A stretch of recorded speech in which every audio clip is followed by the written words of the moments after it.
예수님께서 나귀 새끼를 타고 예루살렘으로 들어오신 지가 이틀이 지난 시점입니다. 종려나무 가지를 열심히 흔들면서 예수님을 환영했던 그 짧은 시간 이후로 많은 시간이 흘렀죠. 많은 일들이 있었습니다. 무슨 일이 있었는지 보려면 오늘 본문 앞에 있는 11장, 12장을 집에 가서 읽어보시면 되겠습니다. 예수님의 행보를 일찌감치 예의주시하던 사람들이 있었죠. 예수님께서 예루살렘으로 들어오시자마자 그들은 계획했던 일을 착수하기 시작했습니다. 그 일이란 것은 예수님을 잡아 죽이려는 것이죠. 예수님께서 성전에서 장사하던 자들의 상을 둘러부시고 채찍질하시며 쫓아내신 그 일명 성전 청결 사건, 그것은 그들의 타오르는 분노에 뭐를 부었습니까? 기름을 부은 격이 되었습니다. 예루살렘과 성전에 단단히 자리를 잡고 있던 종교 지도자들이 예수님이 예루살렘에 들어오시자마자 준비해둔 여러 가지 논쟁거리로 예수님을 시험하였죠. 예수님을 고소하고 잡아 죽이기 위해서 혈안이 되었습니다. 그러나 예수님은 지혜 있고 권위 있는 말씀으로 그들이 그 후에 감히 묻는 자가 없게 만드셨습니다. 하나님의 아들이신 그 위엄과 권위를 그들에게 나타내 보이셨습니다. 온유하신 주님께서 분노하시면서 상을 둘러부신 것은 보았기 때문이죠. 성전이 강도의 소굴이 되었기 때문입니다. 만민의 기도하는 집이 되어야 할 성전이 이익의 재료가 된 처참한 광경을 본 것입니다. 예수님은 두 눈으로 예루살렘의 현실을 보셨습니다. 사람들은 기뻐합니다. 돌 위에 돌, 육중한 돌로 높이 쌓여진 성벽의 위용을 보면서, 그리고 절기마다 끊임없이 몰려드는, 그리고 재물을 사고 또 환전하고 있는 수많은 인파들을 보면서 즐거움에 찬 자랑을 하지만은, 예수님께서 보시기에 성전은 잎만 무성하고 열매가 없는 무화과 나무 같았습니다. 높게 쌓여 올라진 돌벽의 아찔한 높이는 경건의 증거가 아니라 견고한 탐욕과 불의의 상징이었습니다. 차라리 돌 위에 돌 하나 남기지 않고 무너지는 것이 더 나은 현실이었습니다. 오늘 본문은 예수님께서 성전 밖으로 나가시기 전 마지막 사건으로 기록되어 있죠. 13장 1절을 보시면 그 다음 본문인 예수께서 성전에서 나가실 때에 이렇게 기록되면서 우리에게 그 시점을 알려주지요. 마가는 이 두 사람을 대조적으로 성전 체류 기간, 예수님의 성전 체류 기간 마지막 사건으로 기록해 놓았습니다. 마가가 왜 이 두 사람을 대조하면서 기록해 놓았을까요? 무슨 말을 하고 싶기에 그렇게 대조시켜 놓았을까요? 여러분 잘 아시겠지요? 그렇습니다. 외관은 화려하고 위용이 넘치지만 실상은 영적으로 돌 위에 돌 하나 남겨지지 않고 무너져버린 성전의 현실을 말하려는 것입니다. 성전의 참담한 현실을 고발하고 있는 것이죠. 그뿐만 아니라 성경은 고발에서 그치지 않고 성령께서 마가를 통해서 오늘 성경을, 이 본문을 읽는 우리에게 참으로 믿음과 경건이 무엇인지, 헌신의 의미가 무엇인지를 되찾을 수 있도록 작은 희망을 우리에게 비추어 주십니다. 여러분, 이제 두 사람의 모습을, 대조되는 두 사람의 모습을 봅시다.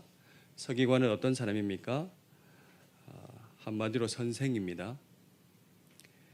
백성에게 하나님의 뜻을 가르치고 또 백성들이 하나님의 뜻을 따라서 살아갈 수 있도록 본을 보여야 될, 그렇게 헌신해야 될 사람입니다. 그러나 이들은 어떻습니까? 본문에 보니까 긴 옷을 입고 다니고 시장에서 문안받고 높은 자리에 앉기를 좋아합니다. 같은 이야기를 하고 있는 병행 본문 마태복음 23장을 보시면은 좀 더 재밌는 표현이 나오는데요. 이들은 모세의 자리에 앉아 말만 하고 행하지 않는다. 그렇게 기록되어 있습니다. 그리고 무거운 짐을 묶어 사람의 어깨에 지우되 자기는 손가락 하나 까딱하지 않는 사람이다. 그렇게 이야기하고 있습니다. 랍비라고 불리는 것을 즐기며 좋아한다. 그렇게 기록되어 있습니다. 오늘 마가복음 또 보면은 이 본문에서는 그들은 과부의 가산을 삼키며 외식으로 길게 기도한다고 말씀하고 있습니다. 예수님께서 이들의 행동을 외식이라는 단 한마디 단어로 요약하고 정리하신 것이죠. 그들을 향해서 그들을 삼가야 한다. 그들이 받을 중한 판결이 얼마나 큰지 모른다. 그렇게 말씀하셨습니다. 여러분, 외식이라는 단어를 잘 아시죠? 물론 밖에서 밥 먹는 거를 원하는 그런 건 아니죠. 국어사전에 찾아보니까 겉만 좋게 꾸미어 드러낸다 하는 뜻입니다.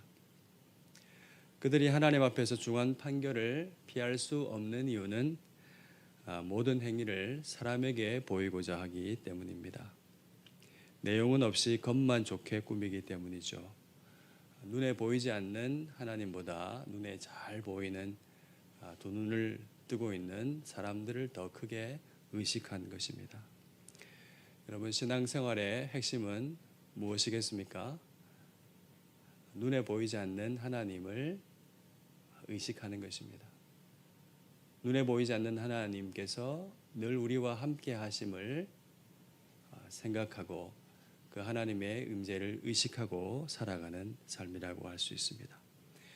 그러나 신앙생활이 사람에게 보이고자 하는 것으로 변질된다면 인간으로부터 얻는 약간의 존경과 명예를 얻을지는 몰라도 하나님과 함께하는 생명과 진정한 자유와 행복을 누릴 수가 없습니다. 그렇죠. 인간의 눈을 의식하기 시작하면은 인간의 눈밖에 나지 않으려는 강박증, 그리고 나는 저들과는 달라야 한다는 또 다른 강박증에 사로잡히게 됩니다. 사랑과 자유의 하나님을 만나는 예배가 사람을 의식하는 형식이 되고 경건은 자신의 명예와 안위를 채우는 도구로 전락되고 마는 것입니다. 만약 우리가 하나님이 아니라 눈에 보이는 사람들을 의식하기 시작한다면 무엇보다도 자유를 잃게 됩니다. 자유는 언제 있나요? 우리를 구원하시고 우리의 모든 것을 아시는 하나님 앞에, 그래서 아무것도 숨길 것이 없는 하나님 앞에 살 때의 자유가 있습니다. 여러분, 숨길 것이 없을 때에 가장 편하지요. 저도 많이 경험해 봤습니다. 우리 마리아회 여성 여러분, 또 다른 센스를 갖고 계셔가지고 제가 거짓말하면은 금방 알아채고 사실대로 얘기하라고 그런 얘기 많이 들었습니다. 숨길 것이 없을 때 가장 편하죠. 우리 하나님은 모든 것을 아시는 사랑의 아버지 하나님이십니다. 연약하고 허물이 많을지라도 우리를 품어주시는 아버지 하나님이시죠. 그러므로 우리를 가장 잘 아시고 모든 것을 아시되 우리를 자녀로 사랑하고 품어주시는 그 하나님 앞에 솔직하게 서는 그때가 가장 자유롭고 평안한 때인 것을 여러분 아시지요? 그 놀라운 기쁨을 여러분 마음껏 누리시기를 바랍니다. 그때 우리는 가장 사람다워집니다. 거짓과 외식이 사라지고 사랑의 아버지 앞에 용납된 투명하고 맑은 사람이 되는 것입니다. 여러분, 이 아름다운 비결을 꼭 기억하시고 숨길 것 없는 모든 것 아시는 하나님 앞에서 우리의 마음을 토로하고 정직한 마음으로 하나님 앞에 서 계시는 여러분 될 수 있기를 바랍니다. 예수님께서 이런 맑은 사람을 보신 것 같아요. 예수님께서 성전 여인의 뜰에 있는 헌금함을 마주 대하고 사람들이 어떻게 헌금하는지를 관찰하셨습니다. 한 과부가 2렙돈을 넣었죠. 여러분 잘 아시는 얘기죠. 한 렙돈이 얼마의 가치가 있는지 아십니까? 가장 그때의 작은 동전의 구리 동전인데요. 데나리온의 128분의 1 액수입니다. 로마 화폐인 데나리온, 이것은 일반 노동자의 하루 품삯이죠. 그러니까 그것의 128분의 1짜리 2개였으니까 그 가치가 얼마가 될지 상상이 되시죠. 현재 물가로 환산하면 일당을 15만 원으로 친다면은 1171원입니다. 제가 계산기 두드려 봤거든요. 네. 예수님은 이 가난한 과부의 현금을 보시고 어떻게 평가하셨냐면 모든 사람보다 많이 넣었다라고 말씀하셨습니다. 그 이유는 다른 모든 사람들은 다 풍족한 중에 넣었지만은 과부는 가난한 중에서 자기의 모든 소유 곧 생활비 전부를 넣었기 때문이다. 그렇게 이야기하고 있습니다. 이쯤 되면은 이제 저도 준비를 하면서 질문이 들었어요. 우리에게 드는 몇 가지 질문이 있습니다. 첫 번째 질문은 이거죠. 2렙돈밖에 안 되니까 드리기 쉬웠던 건 아닐까? 너무 심한 의문인 것 같기도 합니다. 조금은 냉소적이고 또 어떻게 보면 지극히 현실적인 의문입니다. 두 번째는 당장 드는 생각인데 어떻게 사람의 생활비가 2렙돈일 뿐일 수 있는가? 다시 말해서 2342원이 생활비의 전부인 사회는 도대체 어떤 사회인가? 그리고 그 돈으로 어떻게 생활했을까 하는 질문이 듭니다. 여러분 어떻게 생각하시나요? 여러분, 이 여인은 한마디로 하면 이미 무너진 것과 다름없는 성전의 현실을 단적으로 보여주는 사례입니다. 고대 이스라엘에 사회복지가 없었는데요, 이렇게 반문할 수 있겠지만은 그렇지가 않습니다. 율법이 그렇지 않지요. 공동체 가운데 핍절한 사람이 없도록 양식을 11조라는 제도를 통해서 모았습니다. 신명기 14장 28절 29절 말씀이죠. 거기에 보면 매 3년 끝에 소산의 10분의 1을 다 내어 내 성읍에 저축하여 너희 중에 분깃이나 기업이 없는 레위인과 내 성중에 거류하는 객과 고아와 과부들이 와서 먹고 배부르게 하라.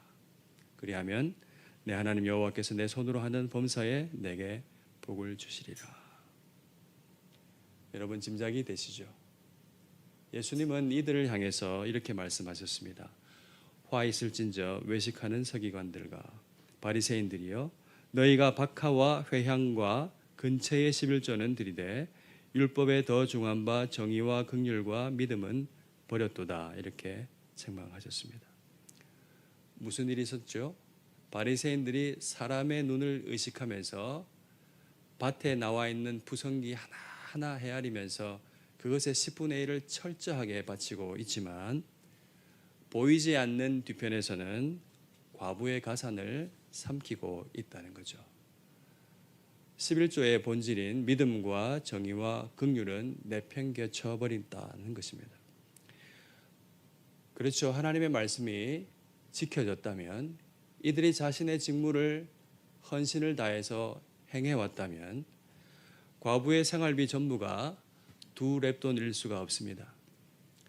고아와 과부와 나그네에게 돌아갈 가산이 있어야 했습니다.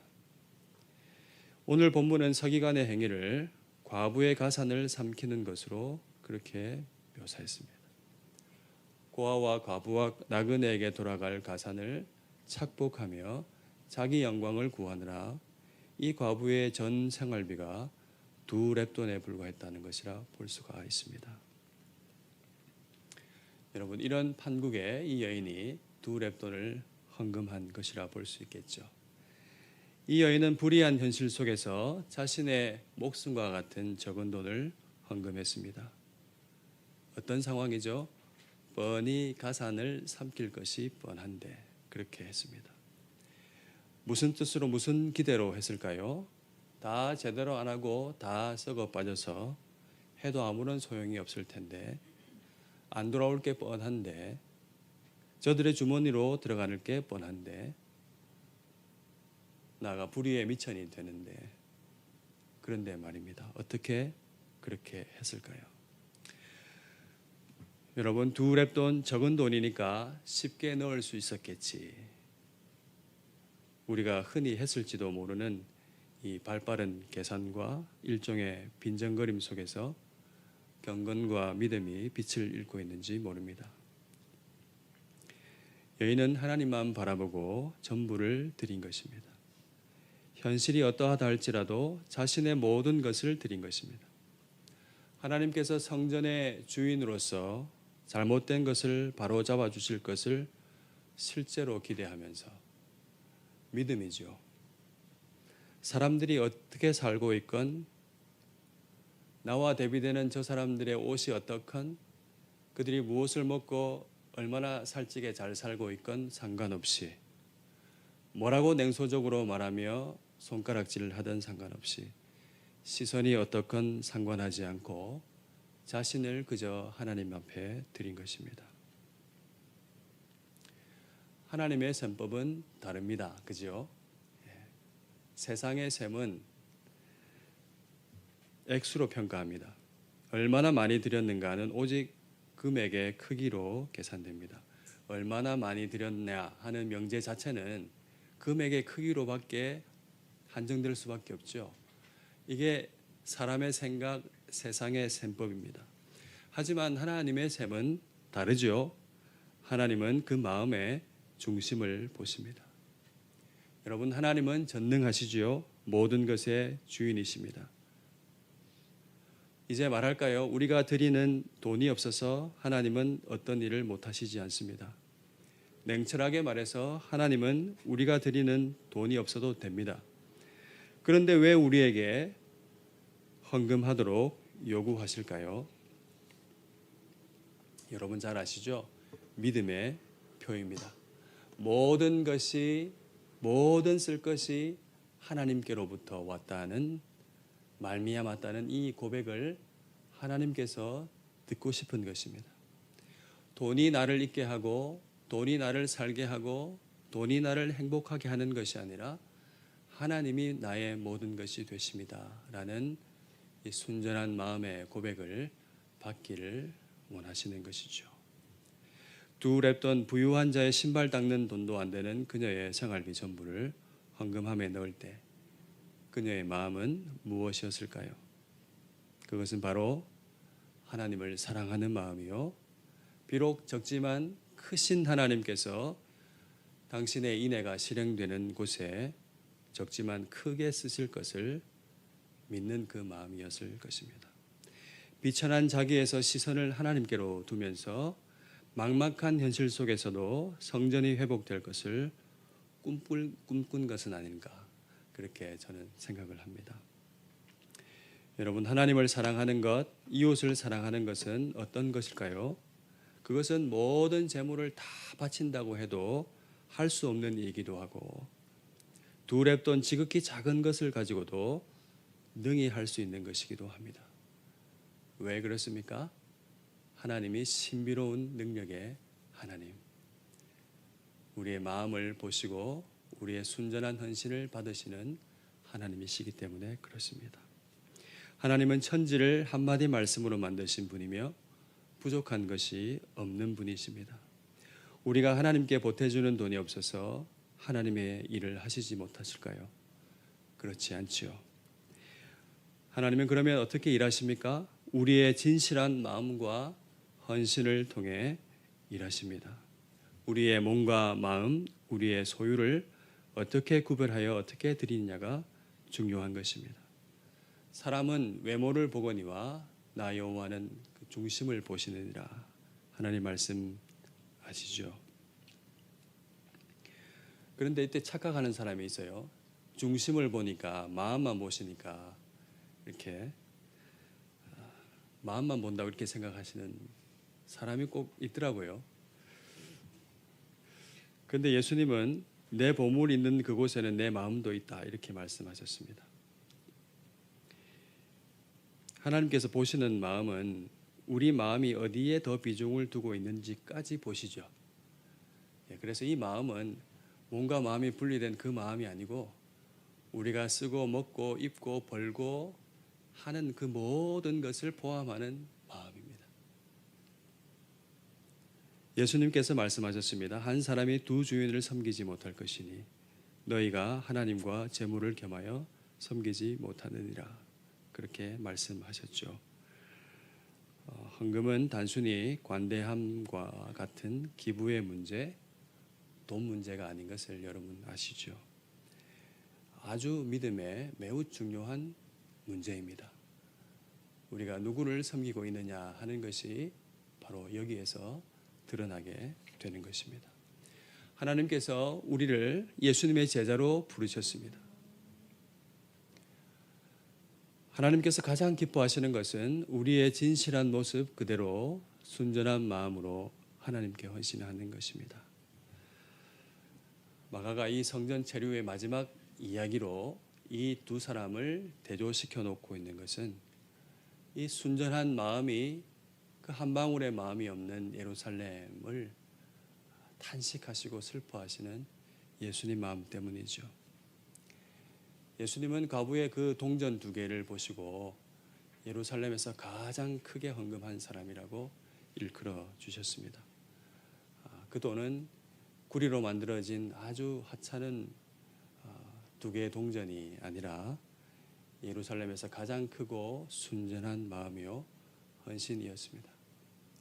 여러분, 그러니까 중심이 중요합니다.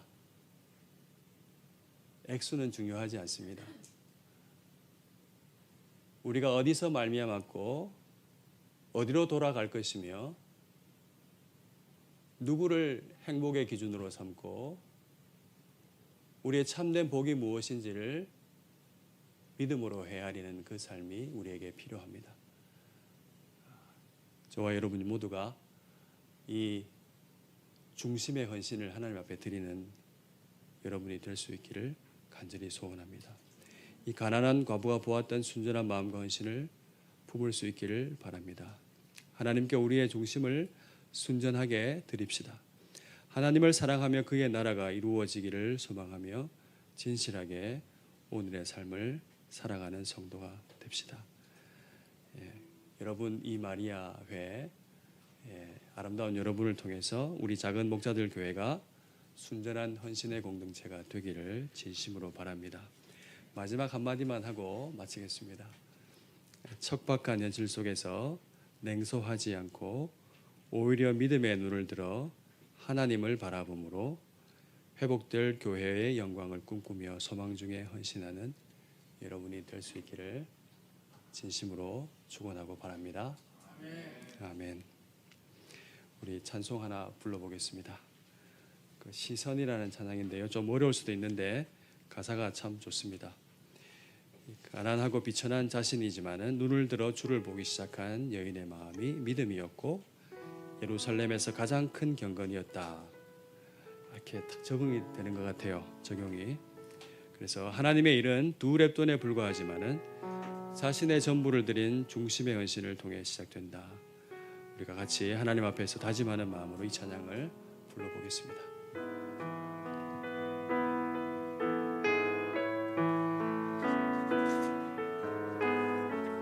같이 좀 불러주시겠습니다.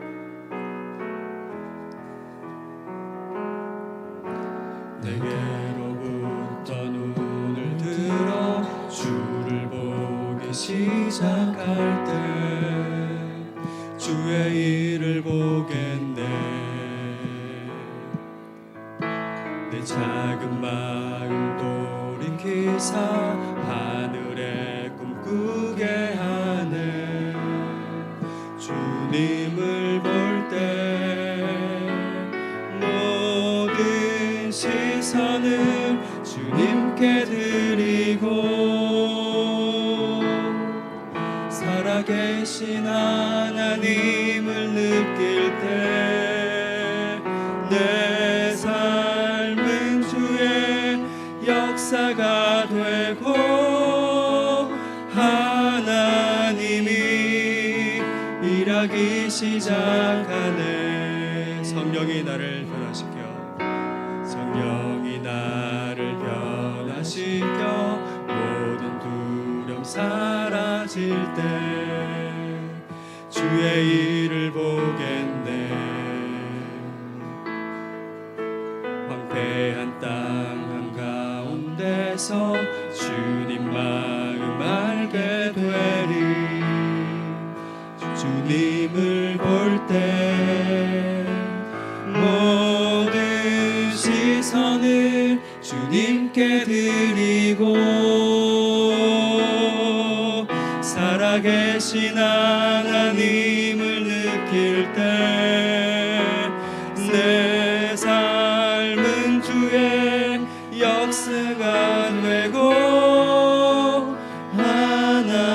하나님이 일하기 시작한 모든 시선을 주님께 드리고 모든 시선을 주님께 드리고 살아계신 하나님을 느낄 살아계신 하나님을 느낄 때 세상은 주의 나라가 되고